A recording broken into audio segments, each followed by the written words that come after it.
नमस्कार, आप सभी का स्वागत है इलाहाबाद यूनिवर्सिटी एक्सप्रेस के चैनल पर, अभिनव भैया के चैनल पर। और जैसा कि अब आपके एग्ज़ाम्स आ रहे हैं तो सबसे ज़्यादा ज़रूरी पहली बात कि बहुत मन लगाकर पढ़ाई कीजिए, क्योंकि नंबर सारे सब्जेक्ट में अच्छे मिलते हैं। इस गलतफ़हमी में बिल्कुल मत रहिएगा कि नंबर नहीं मिलते हैं। मेरे भी बहुत अच्छे परसेंटेज थे, अभी बाकी जो वीडियोज़ आएँगे जिसमें बाकी लोग आपको समझाएँगे उनके भी बहुत अच्छे परसेंटेज थे, सभी के बहुत अच्छे नंबर आए थे। पर ये नंबर आपके डिपेंड करते हैं कि आप कितनी मेहनत और कितनी लगन के साथ अपनी तैयारी करते हैं, कितनी कंसिस्टेंसी आप मेंटेन करते हैं। ठीक है, कैसे आप चीज़ों को हैंडल करते हैं, आपका शेड्यूल क्या है, आप डेली पढ़ाई कर रहे हो कि नहीं ना।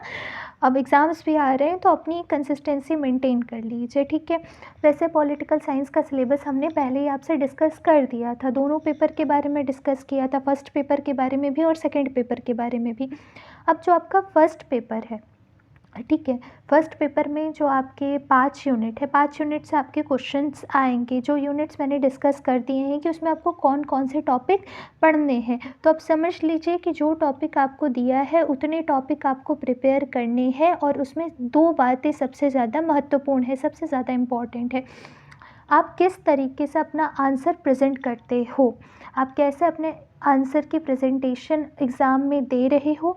दूसरा, आप कितना मटेरियल, यानी कितना अच्छा मटेरियल आप अपने आंसर में डाल रहे हो, ठीक है। ये 2 चीज़ें हैं, एक प्रेजेंटेशन और दूसरा आपका मटेरियल, ठीक है। तो अभी हम क्या करेंगे, अभी हम समझेंगे कि हमें आंसर राइटिंग कैसे करनी है, किसी भी क्वेश्चन का आंसर हमें कैसे डील करना है, उसका प्रेजेंट आप उसकी प्रेजेंटेशन क्या रहेगी, ठीक है। ये सारी चीज़ें अब पॉलिटिकल साइंस के 5 यूनिट मैं फिर बता दूं, मैंने डिस्कस किया है, आप पहले वाली वीडियो जाके एक बार ज़रूर देख लेना, क्योंकि एग्ज़ाम तभी अच्छा जाएगा जब पता रहेगा कि पढ़ना क्या है।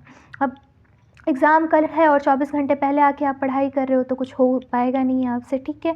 आपको पता होना चाहिए कि आपको कौन कौन से टॉपिक पढ़ने हैं, कम से कम ये पता होगा तो कुछ चीज़ें आप जब पढ़ लोगे तो वहाँ बैठोगे एग्ज़ाम देने तो अपने आप याद आ जाएंगे, लिखना शुरू कर दोगे। कम से कम कॉपी ब्लैंक छोड़कर मत आना इस डर से कि मुझे क्वेश्चन आता ही नहीं है। कॉन्सेप्ट क्लियर रखो, आराम से आएंगे। और नंबर की चिंता मत करना, अगर आपने कॉपी में अच्छा मटेरियल लिखा है, आंसर में अच्छा मटेरियल डाला है, आपकी प्रेजेंटेशन अच्छी है, तो ऑब्वियस सी बात है एग्जामिनर आपको नंबर देंगे, ठीक है। तो इस डर में मत रहना कि पॉलिटिकल साइंस या किसी भी सब्जेक्ट में नंबर नहीं मिलते हैं, नंबर मिलते हैं, डिपेंड करता है कि आपने पढ़ाई की है या नहीं की है, ठीक है।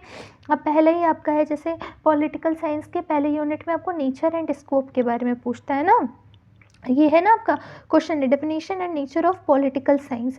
अब इसकी आंसर राइटिंग आप कैसे करोगे, ये एक पीडीएफ में लेके आपको बताते चल रही हूँ, ठीक है। इसके साथ मैं बताते चलूँगी कि आपको आंसर राइटिंग कैसे करनी है, क्योंकि आपके लॉन्ग और शॉर्ट के वर्ड लिमिट्स होंगे, पर आप क्या करना, किसी भी टॉपिक को अच्छा खासा प्रिपेयर करना, ठीक है। अच्छा खासा प्रिपेयर करना, जब आपके पास वर्ड्स होंगे, आपके पास मैटर होगा, तो आप लॉन्ग आए या शॉर्ट आए, आप आराम से अपने आंसर को क्वेश्चन को डील करोगे और आपका आंसर जो होगा वो बहुत ही बेहतरीन होगा, ठीक है। उसकी प्रेजेंटेशन बहुत ही अच्छी होगी, ठीक। अब क्या है हमारा definition and nature of political science. अब यहाँ पर कैसे आपका आंसर शुरू हुआ है ये देखिए ना, यहाँ पर the English version of politics क्या है, पॉलिटिक्स की जो आपकी नॉर्मल सी एक डेफिनेशन है या कॉमन मीनिंग जो है, कॉमन मीनिंग जो है यहाँ पर पॉलिटिकल साइंस की दी हुई है। एक कॉमन मीनिंग जो है पॉलिटिकल साइंस की यहाँ पर दी गई है कि पॉलिटिकल साइंस कहाँ से आया ये वर्ड ना, Greek word polis है, which means city. In ancient Greece, there were small city states, not big states like today. At that time, politics meant that discipline which provided knowledge of the problems of city or the state.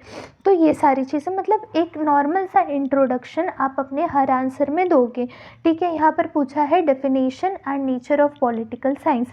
Definition बताने के पहले आपको एक intro देना है कि political science है क्या, उसके बाद आप आ जाओ कि उसकी डेफिनेशन क्या है। डेफिनेशन ऑफ पॉलिटिकल साइंस, तो बहुत सारी डेफिनेशन दी गई है, आप उसमें से 3-4 ऑथर्स की डेफिनेशन निकाल लो, गार्डनर की डेफिनेशन निकाल लो ना, तो बहुत सारे ऑथर्स हैं तो आप उनकी डेफिनेशन निकाल लोगे, फिर आप डेफिनेशन दोगे, ठीक है, ठीक है। अब क्या आता है यहाँ पर, अ, हम डिस्कस कर लेते हैं कि क्वेश्चन कैसे आते हैं। अब देखिए यहाँ पर प्रश्न है ना कि राजनीति विज्ञान को परिभाषित कीजिए।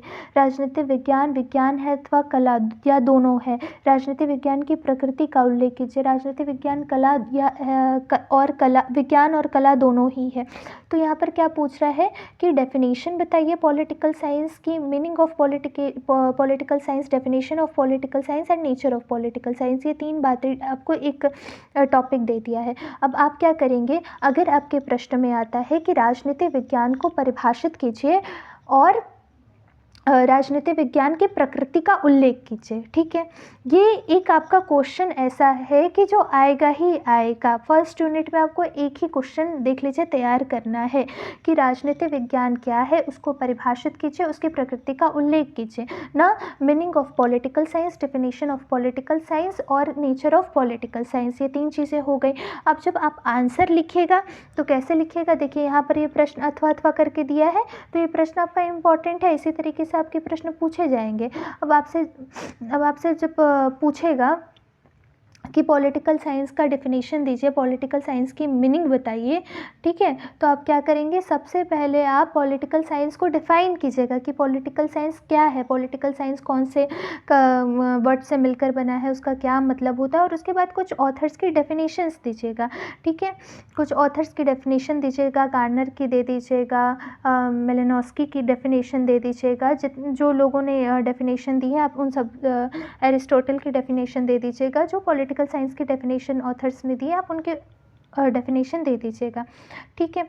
डेफिनेशन देने के बाद क्या नेचर ऑफ पॉलिटिकल साइंस जब आपसे पूछेगा तो हम नेचर ऑफ पॉलिटिकल साइंस में आप बताइएगा कि इस पॉलिटिकल साइंस क्या पॉलिटिकल साइंस है। तो पहले उसको एक इंट्रो उसका दीजिएगा कि क्या सच वास्तव में political science as a science ही माना जाता है, ठीक है। इसको आप डील कीजिएगा। उसके बाद उससे रिलेटेड कोई डेफिनेशन होगी तो वो डेफिनेशन दीजिएगा कि इसके सपोर्ट में कौन से ऑथर्स थे जिन्होंने ये माना है, ठीक है। उसके बाद देखिए political arguments against the scientism of political science, इसके अगेंस्ट में क्या आर्ग्यू किया, क्या क्या कहा गया, ये चीज़ आप नोट कर सकते हैं, ठीक है। बहुत सारे इसमें पॉइंट्स हैं कि कौन कौन से चीज़ें आप जो है इसमें कर पाएंगे, ठीक। उसके बाद क्या है, अब आर्ग्यूमेंट्स जो हैं आपके विरोध में हो गए। अब फेवर में भी कहा गया है ना कि कैसे कि अरेंज्ड स्टडी है पॉलिटिकल साइंस, ठीक है। फिर पॉलिटिकल टेस्ट पॉसिबल है, उसमें relationship between cause and effect है, ठीक है। एबिलिटी टू प्रिडिक्ट है। तो ये सारी चीज़ें क्या हैं, पॉलिटिकल साइंस को बताती हैं कि पॉलिटिकल साइंस एज साइंस, ठीक है।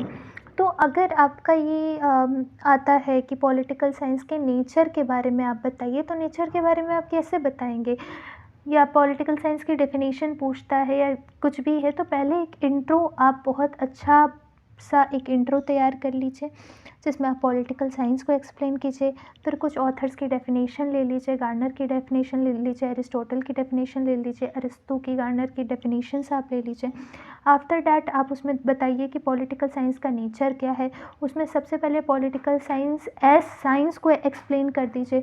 फिर उसके फेवर में जो बातें कही गई हैं वो बता दीजिए। फिर उसके विरोध में जो बातें कही गई हैं कि ये साइंस क्यों नहीं है ये भी बता दीजिए। यानी 2 चीज़ बतानी है कि पॉलिटिकल साइंस इसलिए है, ये कारण है, ये रीज़न्स है, और दूसरा इसलिए कि ये रीज़न नहीं है, ठीक है। पॉलिटिकल साइंस जो उनके फेवर में नहीं है चीज़ें, ठीक है, वो बता दीजिए। अब पॉलिटिकल साइंस एज आर्ट, तो इसमें भी क्या है, पहले आप इसकी एक मीनिंग को एक्सप्लेन कर दीजिए। उसके बाद देखिए जैसे यहाँ पर दिया है कि according to the Oxford dictionary art is a human skill ना।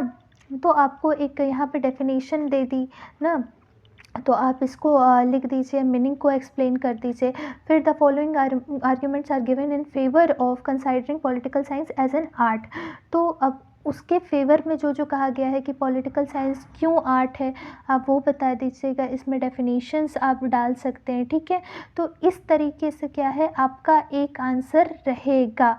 दोबारा मैं बता रही हूँ, अगर definition and nature of political science आया या कोई भी आपका प्रश्न आता है, कुछ भी क्वेश्चन होता है, पहले एक बहुत अच्छा इंट्रो आप लिखेंगे, फिर उससे रिलेटेड डेफ़िनेशंस डालेंगे। यानी अगर है meaning and definition of political science and nature of political science, ये आपका एक क्वेश्चन है कि राजनीति विज्ञान का क्या अर्थ है, राजनीति विज्ञान की परिभाषा दीजिए और उसकी प्रकृति का उल्लेख कीजिए। तो सर्वप्रथम आप क्या करेंगे, आप एक बहुत सुंदर सा परिचय यानी एक बहुत सुंदर सा इंट्रोडक्शन तैयार करेंगे, जिसमें आप पॉलिटिकल साइंस के मीनिंग को एक्सप्लेन करेंगे।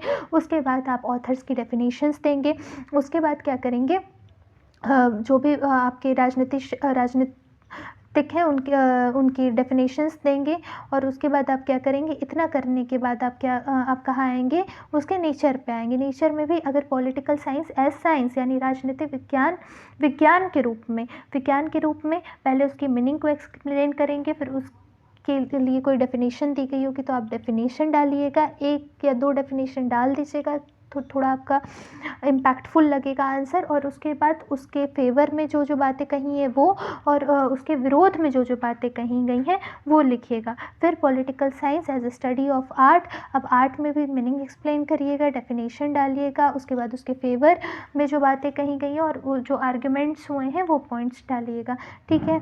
तो ये आपका एक आंसर हो जाएगा। इसी तरीके से अब पॉलिटिकल साइंस के ट्रेडिशनल अप्रोचेस के बारे में अगर आपसे पूछेगा ना कि कौन कौन से हैं political theory, meaning and approaches, तो पॉलिटिकल थ्योरी की भी आप मीनिंग ऐसे ही दीजिएगा, ठीक है? इसके ट्रेडिशनल अप्रोचेस कौन कौन से हैं ना, तो different type of traditional approaches है, जिसमें फ़िलोसफिकल अप्रोच है आपका और हिस्टोरिकल अप्रोच है, इंस्टीट्यूशनल अप्रोच भी है आपका, ठीक है? ठीक, तो अभी आपको क्या करना है कि आपको 2 चीज़ें करनी है। किसी भी आंसर के लिए एक अच्छा इंट्रो तैयार करना है। डेफिनेशन एंड नेचर वाले में जैसे आपने किया उसके वैसे ही आपको अप्रोचेस में भी करना है। अगर आपसे अप्रोचेस पूछ रहा है तो पहले पॉलिटिकल साइंस में कितने अप्रोचेस है आप डिफ़ाइन कर दीजिए, अप्रोचेस क्या होते हैं ये डिफ़ाइन कर दिया आपने। उसके बाद आपको अगर आपसे पूछता है फ़िलोसफिकल अप्रोच के बारे में, आपने फ़िलोसफिकल अप्रोच को कैसे आप डिफ़ाइन करेंगे, पहले फ़िलोसफिकल अप्रोच को एक्सप्लेन कीजिएगा, फिर डेफिनेशन दीजिएगा और उसके बाद आप क्या करिएगा, उसको डिफ़ाइन करिएगा, ठीक है? इसी तरह से हिस्टोरिकल अप्रोच को भी आप डिफ़ाइन करेंगे ना। कोशिश कीजिएगा कि अपने आंसर में आप डेफिनेशंस ज़रूर डालिएगा। डेफिनेशंस का बहुत ही ज़्यादा प्रभाव आंसर में पड़ता है, ठीक है? अब जैसे स्कोप ऑफ पॉलिटिकल साइंस है, ठीक है? स्कोप ऑफ पॉलिटिकल साइंस क्या क्या है पहले तो आप बताइएगा ना। पहले आप थोड़ा सा पॉलिटिकल साइंस को meaning and scope of political science अगर आपसे पूछता है ना, define the scope of political science, तो आप पहले क्या करेंगे, पहले उसका मीनिंग एक्सप्लेन करेंगे, फिर देखिए यहाँ पर डेफिनेशंस दी हुई है ना, ऐसे आप डेफिनेशन दे सकते हैं। और उसके बाद स्कोप ऑफ पॉलिटिकल साइंस, तो स्कोप क्या है पॉलिटिकल साइंस का, इसकी मीनिंग को एक्सप्लेन कीजिएगा। फिर कौन कौन से स्कोप है ना, तो जैसे यहाँ पर ना पॉइंट्स में दिया है political theory, political institutions, political parties. आप चाहें तो छोटा सा फ्लो चार्ट बना के भी ऐसे ड्रॉ करके भी आप इसको दिखा सकते हैं। इंटरनेशनल रिलेशंस ना, ये सारी चीज़ें हैं। Scope of political science with reference to human rights, scope of political science in relation to government, ठीक है? ऐसे आप क्या करेंगे, स्कोप को डिफ़ाइन करेंगे। तो अगर आपसे पूछता है define scope of political science, तो आप क्या करेंगे, पहले पॉलिटिकल साइंस को थोड़ा सा डिफ़ाइन कर दीजिएगा, एक डेफिनेशन दे दीजिएगा, फिर स्कोप ऑफ पॉलिटिकल साइंस को की मीनिंग को एक्सप्लेन कीजिएगा, और फिर जितने स्कोप हैं छोटा सा आप ड्रॉ करके सारे पॉइंट्स दिखा दीजिएगा उसमें, और उसके बाद आप उसको एक्सप्लेन करिएगा पैराग्राफ में, तो आपका बहुत एक अच्छा आंसर तैयार हो जाएगा, ठीक है? फिर अब आप